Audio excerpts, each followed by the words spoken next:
Bienvenidos a nuestro segundo servicio en línea hoy domingo a las 11 de la mañana en la ciudad de Guatemala. Les damos a todos los amigos que nos visitan en las plataformas de YouTube y de Facebook la más cordial bienvenida en cualquier parte del mundo. Sean bienvenidos para participar con nosotros. En esta mañana tenemos una primera parte de alabanza al Señor con nuestro amado hermano Juan Carlos Alvarado. Enseguida tendremos una meditación en la palabra del Señor, a la cual le invitamos a permanecer.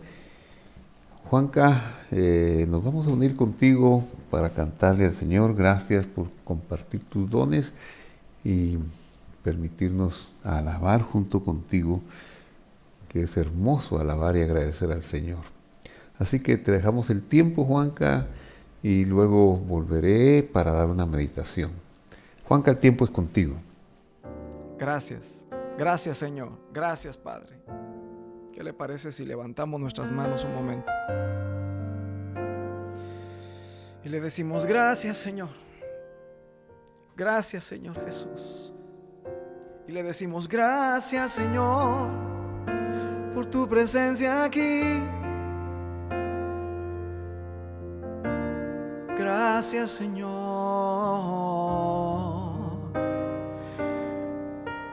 por lo que harás. Gracias mi amado Dios por estar aquí. Porque hasta hoy no nos has desamparado. Hasta hoy sí has sido fiel y seguirás siendo fiel, mi amado, mi Dios. Gracias, mi Dios. Gracias te doy. Vamos, dale gracias, dale gracias.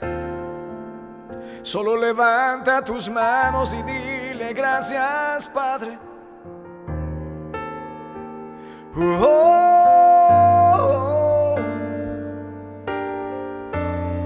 Hasta aquí nos ha ayudado el Señor. Él es fiel y seguirá siendo fiel. Él no cambia. Él no cambia, no es el mismo. Vamos, levanta tus manos. Levanta tu gratitud. Levanta tu gratitud. Vamos a adorarle, amigos. Hay tanto que agradecerle al Señor. No todo ha sido tan fácil, pero un corazón agradecido Dios levantará con nuevas fuerzas. Escucha, un corazón agradecido se llenará de la fuerza de Dios, de los pensamientos del Señor. Un corazón agradecido abre puertas en el reino de los cielos.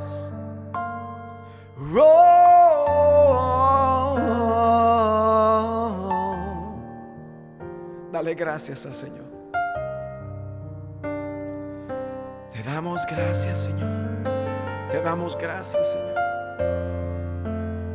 por todo lo que has hecho.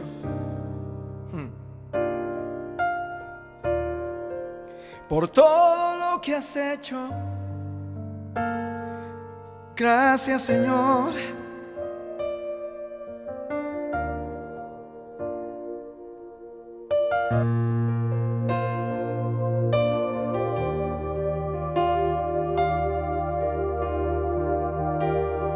Y te doy gracias, Señor,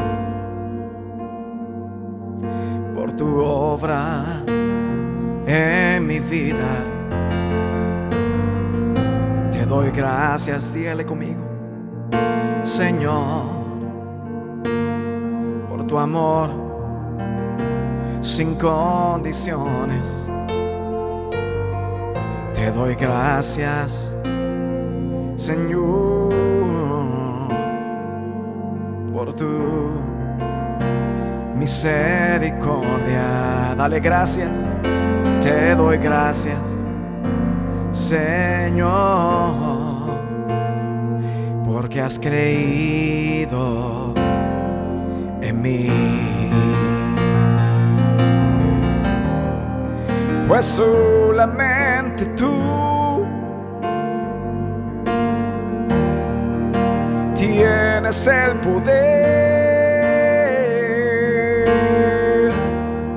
y solamente tú, vamos, dile, puedes cambiar mi vida, puedes cambiar mi vida. Levanta tus manos y dile, y solamente tú, y nadie más que tú, y tienes grande amor,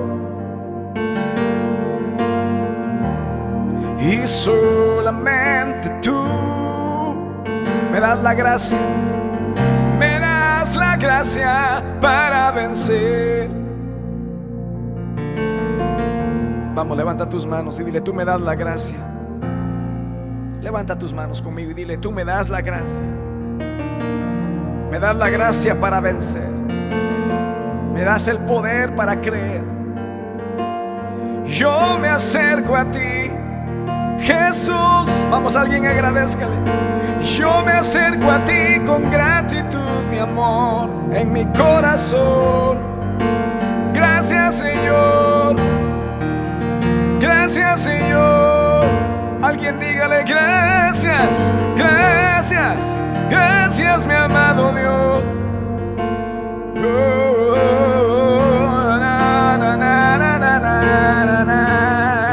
Gracias, mi amado Dios. Y pues solamente tú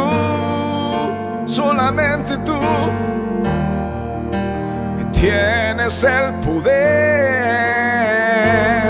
Solo tú, Señor, y solamente tú puedes cambiarme, puedes cambiar nuestra vida, Señor. Vamos, dale gracias diciendo, y solamente tú, y nadie más que tú, tienes grande amor. Y solamente tú me das la gracia para vencer. Me das la gracia para vencer. Alguien dice amén. Me das la gracia para vencer.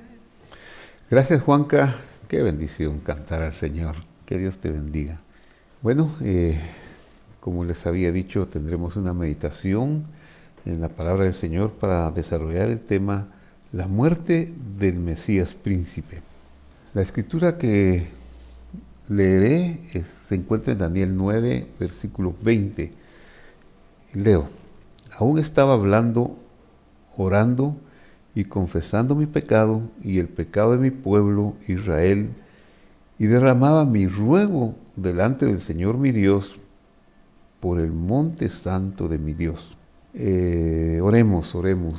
Padre que estás en el cielo, bendito seas tú que nos has llamado para enseñarnos tu palabra, para darnos a conocer tu revelación.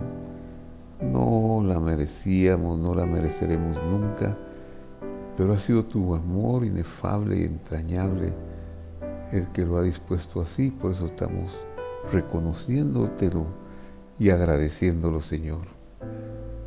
Bendícenos pues al internarnos en esta porción de la Escritura, concediéndonos tu gracia de entenderla, de poder penetrar en sus secretos que has decidido revelar, de poder guardarla, de poder enseñarla, de poder practicarla, en el nombre de Jesús. Amén.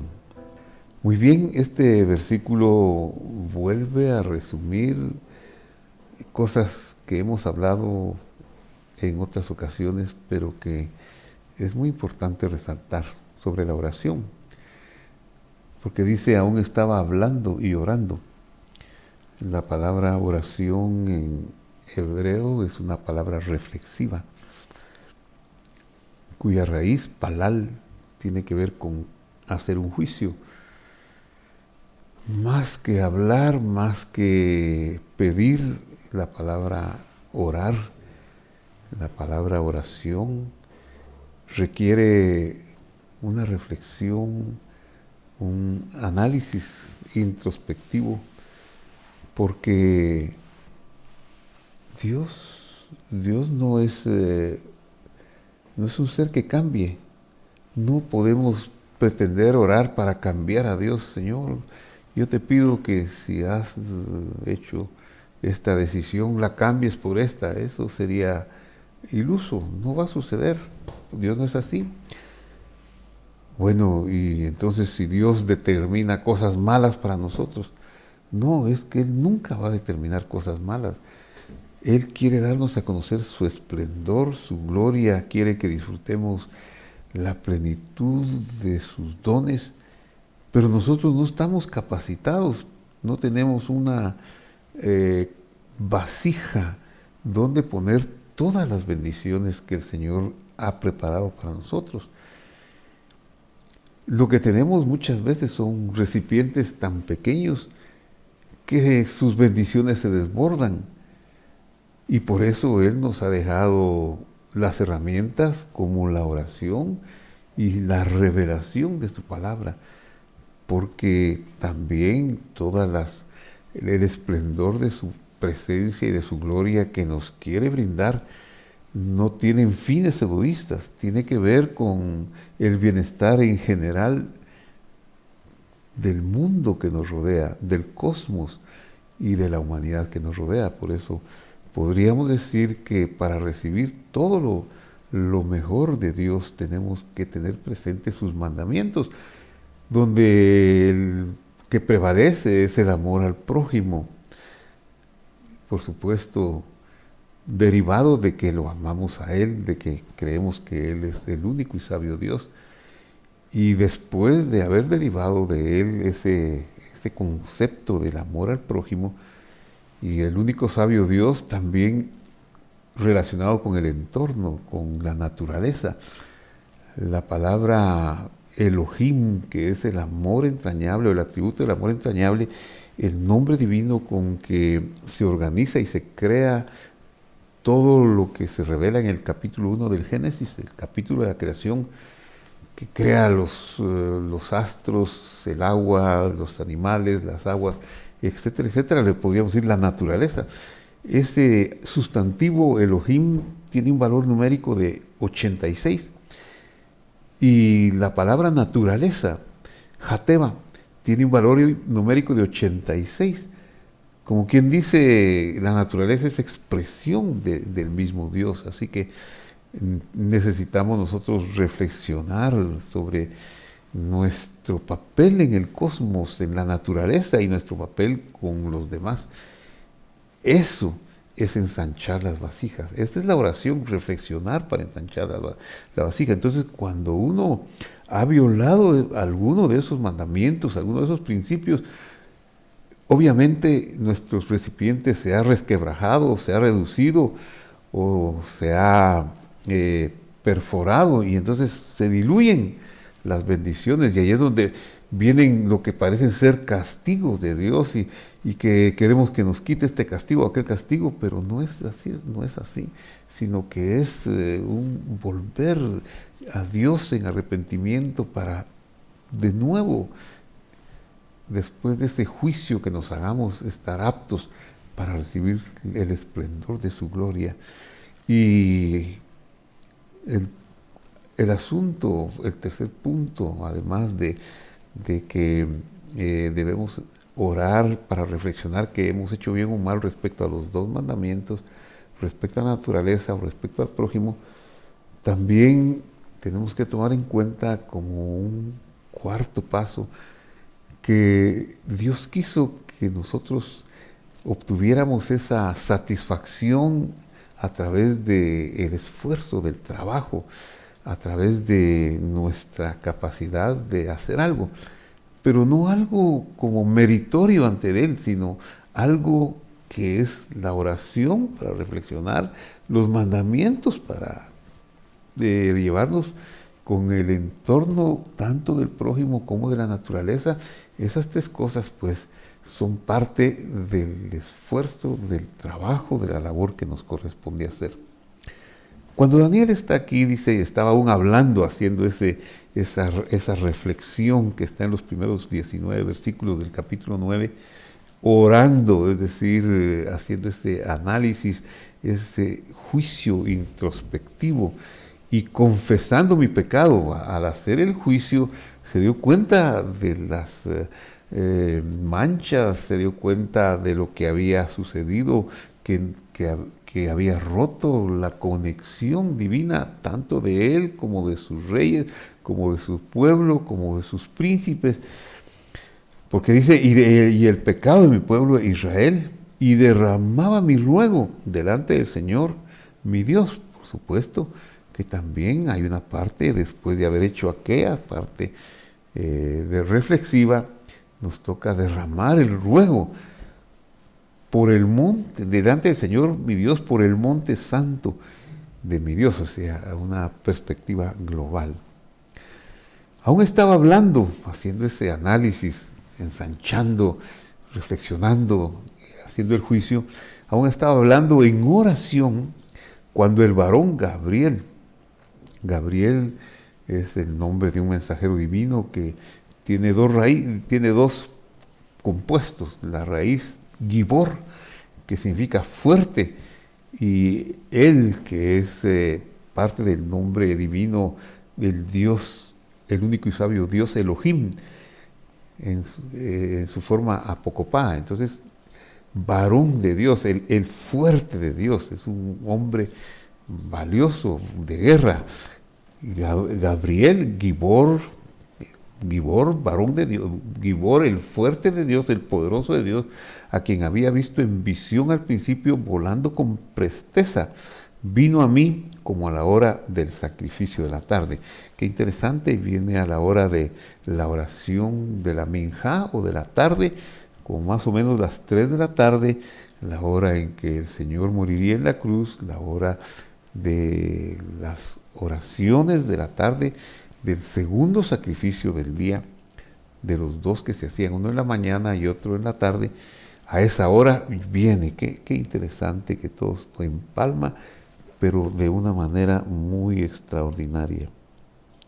Y entonces dice el verso 22, y me hizo entender, esto es lo interesante, ¿verdad?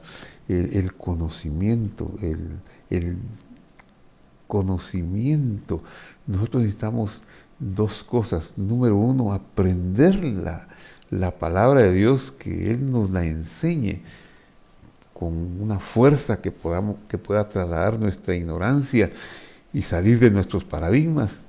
Y dos, el conocimiento, es decir, la intimidad que podemos llegar a alcanzar con la revelación que Dios quiera darnos. Entonces me hizo entender, es decir, me acercó tan íntimamente y habló conmigo diciendo, Daniel, y el nombre Daniel pues tiene que ver con el hombre que está orando, ¿verdad? Pero su nombre también es relacionado con lo que significa oración. Din es juicio, tribunal, y él, Dios, Din, él, Daniel, el juicio de Dios. Daniel ahora he salido para darte sabiduría y entendimiento, la capacidad de tener la revelación y la capacidad de ponerla en la práctica, de llevarla a materializar. Al principio de tus ruegos fue dada la orden. Yo he venido para enseñártela, porque tú eres muy amado. Entiende pues la orden y entiende la visión. Esa es la respuesta del mensajero de Dios. Qué interesante que desde el principio que Daniel empezó a hacer la oración, Dios dio la orden, Dios dio la respuesta. Bueno, quizá como es Dios desde antes, ¿verdad? Pero en nuestro concepto humano limitado podemos entender desde el principio que Daniel empezó a orar, Dios dio la respuesta. Y entonces dice, entiende, pues le da la capacidad del da'at, del entendimiento de la orden o el entendimiento de la visión. Y empieza a revelar. 70 semanas están determinadas sobre tu pueblo y sobre tu santa ciudad, para terminar la prevaricación, para poner fin al pecado y para expiar la iniquidad, para traer la justicia perdurable, sellar la visión y la profecía y ungir al santo de los santos.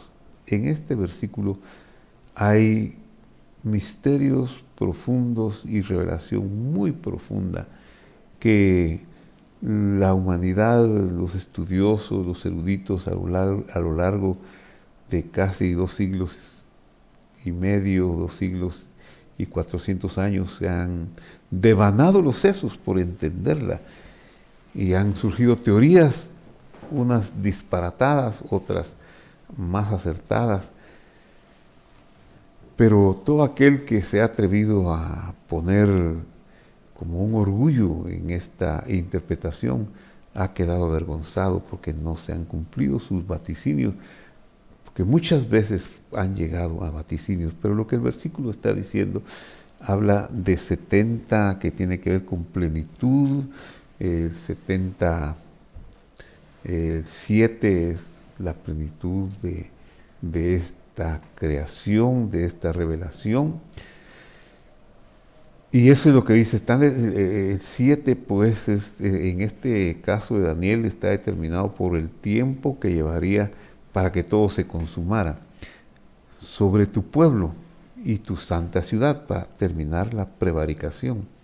Eso tiene que ver con el Mesías, tiene que ver con los actos de salvación que Dios tenía en mente, porque eso haría que la expiación fuera completada, que la justicia perdurable también, que se sellara la visión, la profecía y fuera ungido el santo de los santos. Y todo esto pues tiene que ver con la obra del Mesías, lo que el Mesías habría de hacer.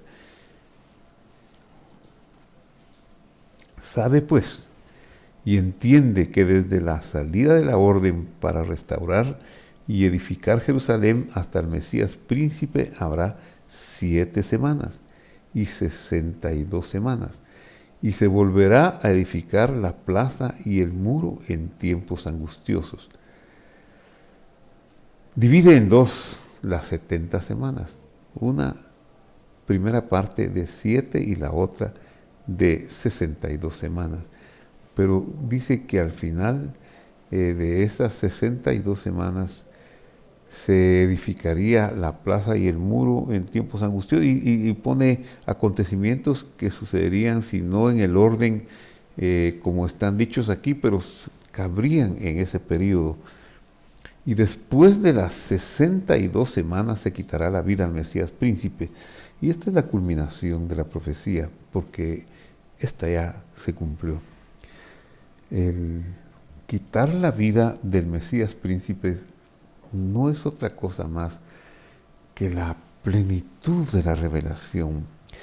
Pero tenemos que aprenderla a ver en su justa dimensión y no hacer especulaciones jalando para ajustar un concepto teológico por aquí y otro concepto por allá, porque no vamos a salir avantes si lo hacemos así.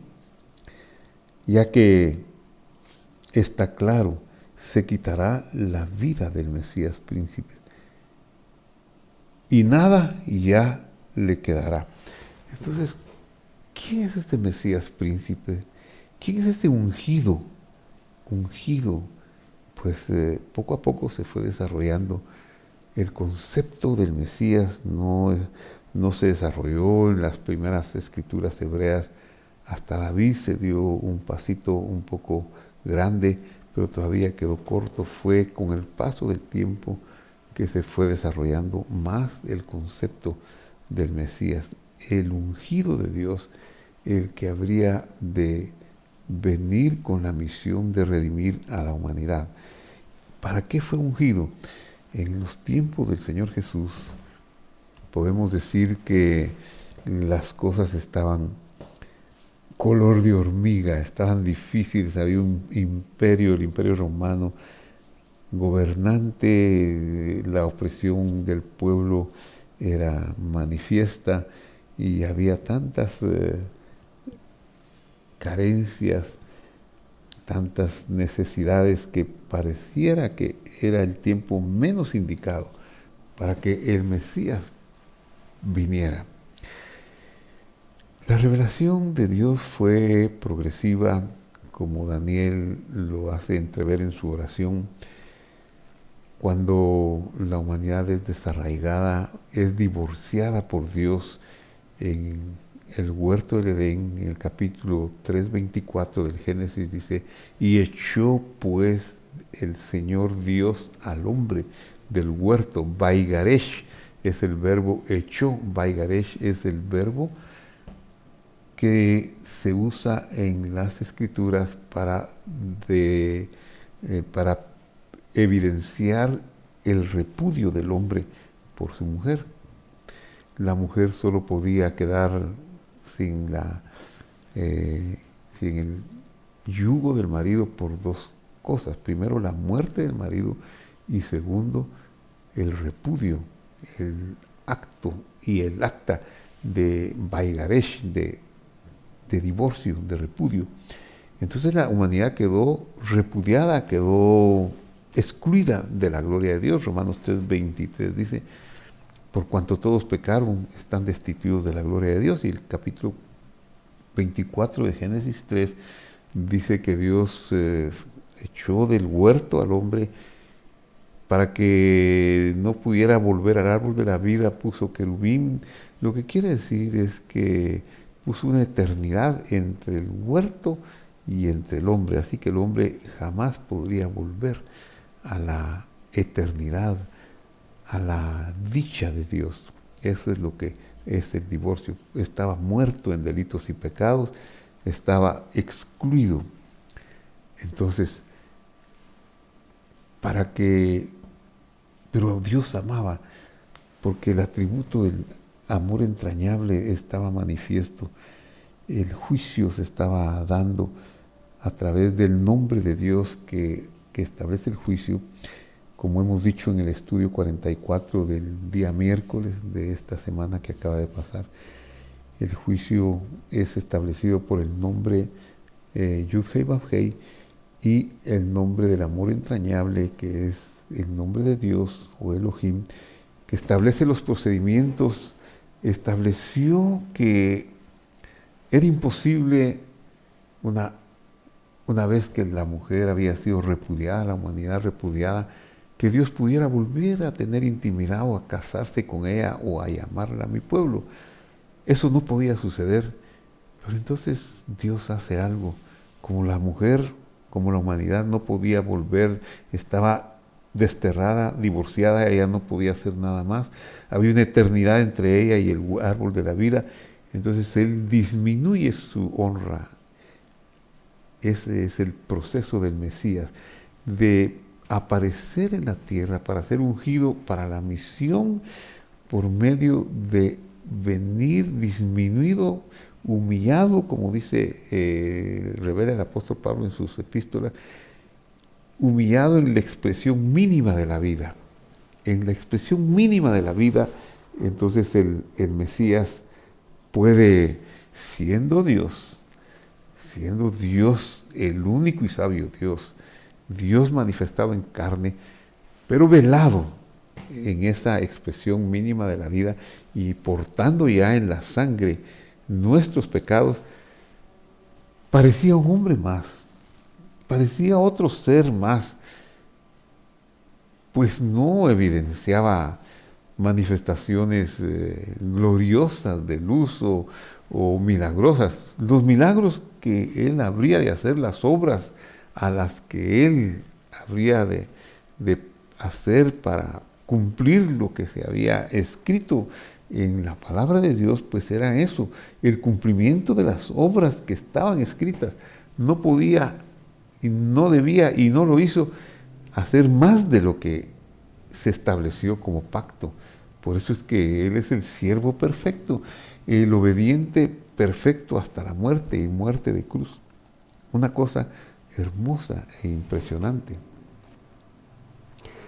Pero en el proceso de la revelación, entonces, desde Adán hasta Moisés, los sacrificios que se hacían eran los sacrificios de paz.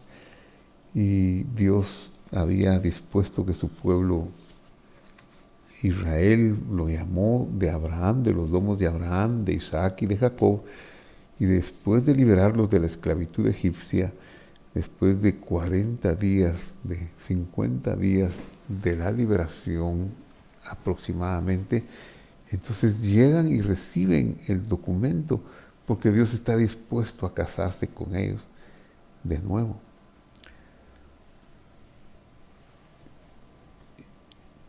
Ellos cometen un pecado garrafal, un adulterio contra Dios, porque adoran a otros ídolos, a otros dioses ajenos. Y de nuevo la humanidad está de vuelta al origen de la destitución.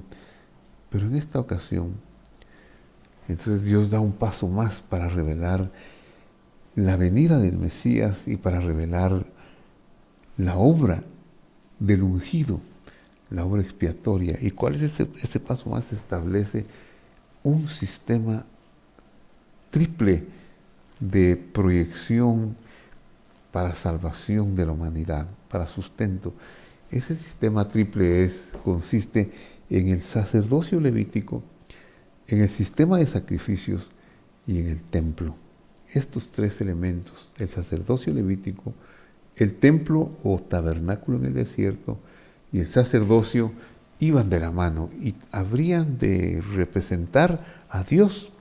El sacerdote, representante de Dios, el templo, representante del Mesías, y los sacrificios, representante de Dios, donde se hicieron miles de sacrificios, quizá millones de sacrificios, muriendo un inocente por el culpable, anunciando con todas las fuerzas y con todo el poder la necesidad de la muerte de un inocente, la necesidad de que alguien muriera, pero no se halló en los cielos y en la tierra quien pudiera desatar el libro y sus sellos, quien pudiera morir y vivir. Nadie era capaz de hacerlo. Por eso Dios mismo tuvo que hacerlo y ser el que muriera por la humanidad.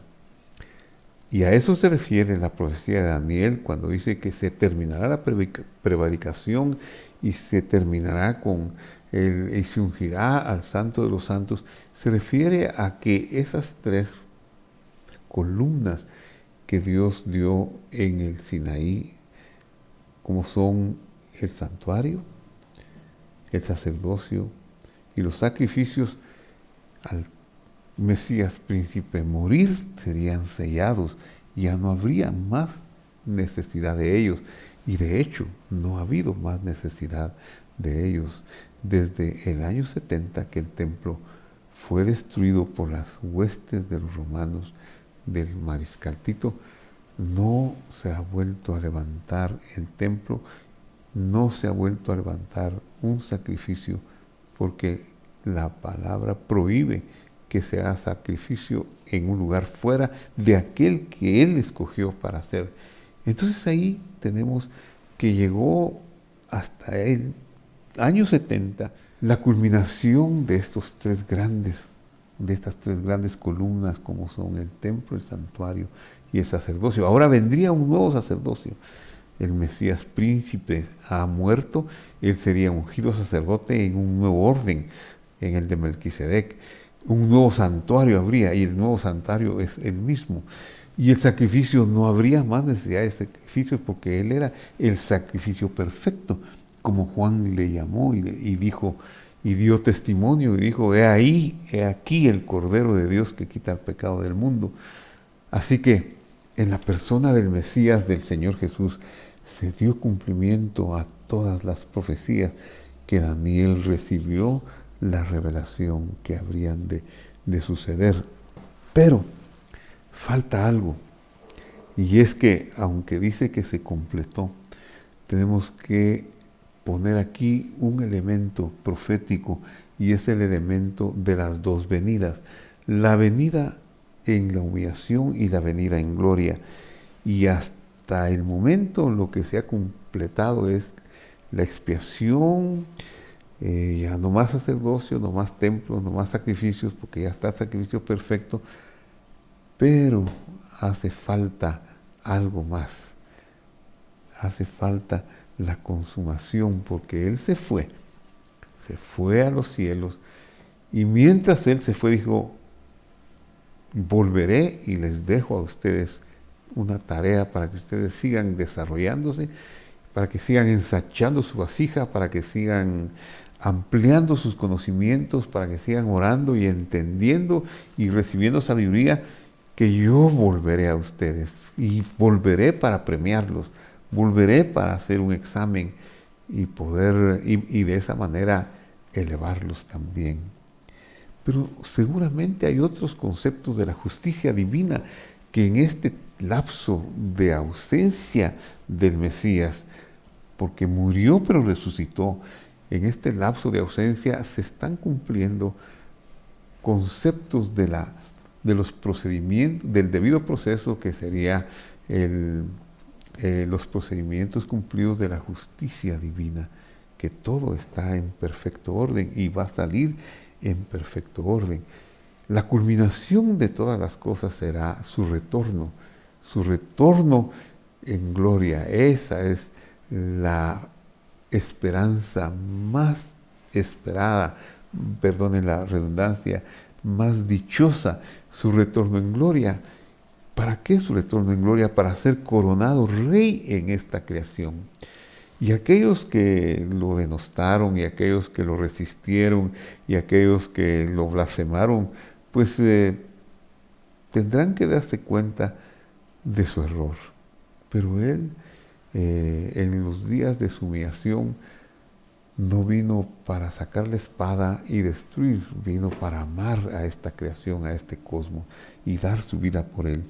Pero cuando Él regrese va a ser coronado rey, y entonces sí se dará el juicio de las naciones, el juicio del cual cada quien habrá de recibir su paga y su parte. Por esta razón, Daniel necesitó la revelación de este ángel, la revelación que le permitiera tener esperanza, y aunque vinieran en ese periodo de ausencia príncipes para destruir la ciudad y el santuario, y hubiese guerras y devastaciones, eso era necesario y era imposible que no sucediera. Por eso tenemos escrito en Juan 10:17 lo que dice: por eso me ama el Padre, porque yo pongo mi vida para volverla a tomar. Y nadie me quita la vida, nadie me la quita, la vida, sino que yo de mí mismo la pongo. Tengo poder para ponerla y tengo poder para volverla a tomar. Este es el mandamiento que recibí del Padre. Qué maravilloso es que Él le haya hecho caso al Padre para recibir, para poner y poder cumplir todo lo que estaba escrito de Él en la cabecera del libro. Pues Él, al derramar su sangre, al ya no tener nada de lo que había aportado, al haber pagado hasta con la última gota la deuda, entonces retomaba su vida eterna. Ese es el mandamiento que recibió del Padre. Luego sigue diciendo Daniel, por otra semana se confirmará el pacto con muchos y a la mitad de la semana hará cesar el sacrificio y la ofrenda. Esas son las vicisitudes, son las penurias que el pueblo de Dios está pasando mientras viene la consumación de todas las cosas. Después, con muchedumbre de abominaciones vendrá el desolador hasta que venga la consumación y lo que esté determinado se derrame sobre el desolador. El final de la profecía es que Dios hará su juicio, su justicia al final de todas las cosas. Tiene que haber un juicio, tiene que haber un respeto y una consumación por las órdenes de Dios. Pero nosotros, ¿qué anhelamos?